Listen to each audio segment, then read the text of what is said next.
आई म्हटलं की आई आली. आईच्या पलीकडे शब्दच नाही आयुष्यामध्ये. आई असेल तिथेच आपली सर्व काही सुरू होतं आणि सर्व काही तिथे संपतं. तिथे आई आपली नसेल तिथं आपलं जग संपतं. आपली मुलं लग्न झाल्यापासून आपण जन्मापासून आपली नातवंड जरी झाली आणि आपण माहेरी जायचं म्हटलं तर आई असेल तर ती आतुरताही वेगळी असते. आणि ज्या दिवशी आपली आई जाते त्या दिवशी आपलं माहेर संपतं.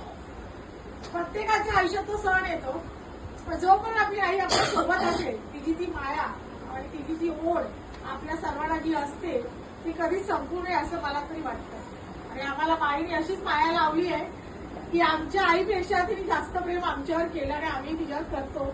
आता ती मगाशी म्हणालीस की मला हाक मारली की आम्ही 2 मिनिटात येऊ. खरंच तिने आम्हाला कधी असं बोलली आणि तिथे पोहोचणार नाही असं कधीच होणार नाही. आणि मी इतकं पाहिलंय की माईंना की मोठ्या उंच शिखरावर आहे ती आज.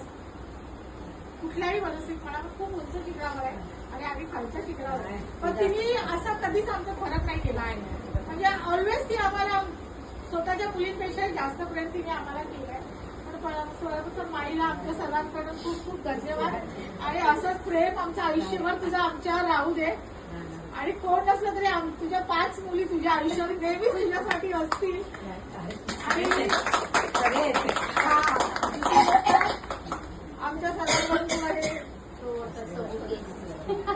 यांच्यामुळे प्रोत्साहन आम्हाला मिळतं. आणि खरं तर माझी ओळख एवढीच की मी शिवसेना सर्वोदय कामगार सेनेची मुख्य अध्यक्ष आहे. शिवसेना उद्धव बाळासाहेब ठाकरेंची उपविभाग प्रमुख म्हणून काम करते. आणि आमच्या सर्व मैत्रिणीचा महिला ग्रुप आहे. भास्कर कुमार म्हणून मंगळागौरीचा ग्रुप आहे. आमचा श्री महिला बचत गट आहे आणि सोशल वर्क करते. तसंच माझं स्वतःचं धनुकर आणि मेट्रो स्टेशनच्या खाली अंडापावचं दुकान आहे ते मी स्वतः चालवते.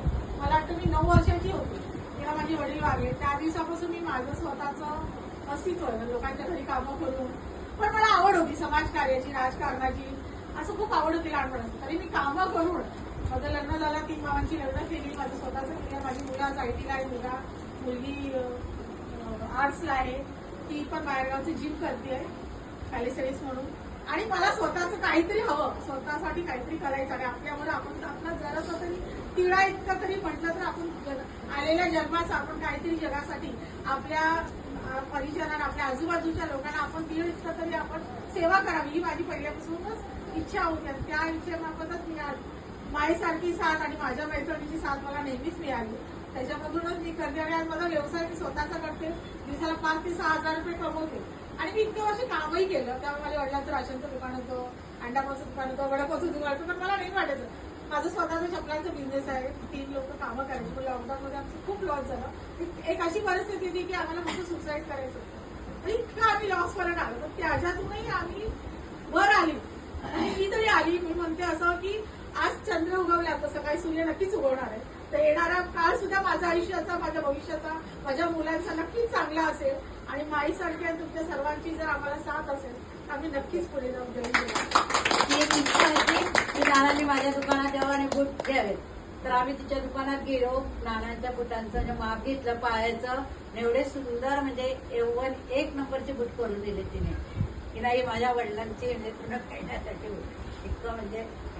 तर तुम्ही म्हणजे छोटा सन्मान जो केलाय त्याच्यासाठी मी आभार नाही मानत. शब्द नाही. आता आपला पुढचा सन्मान आहे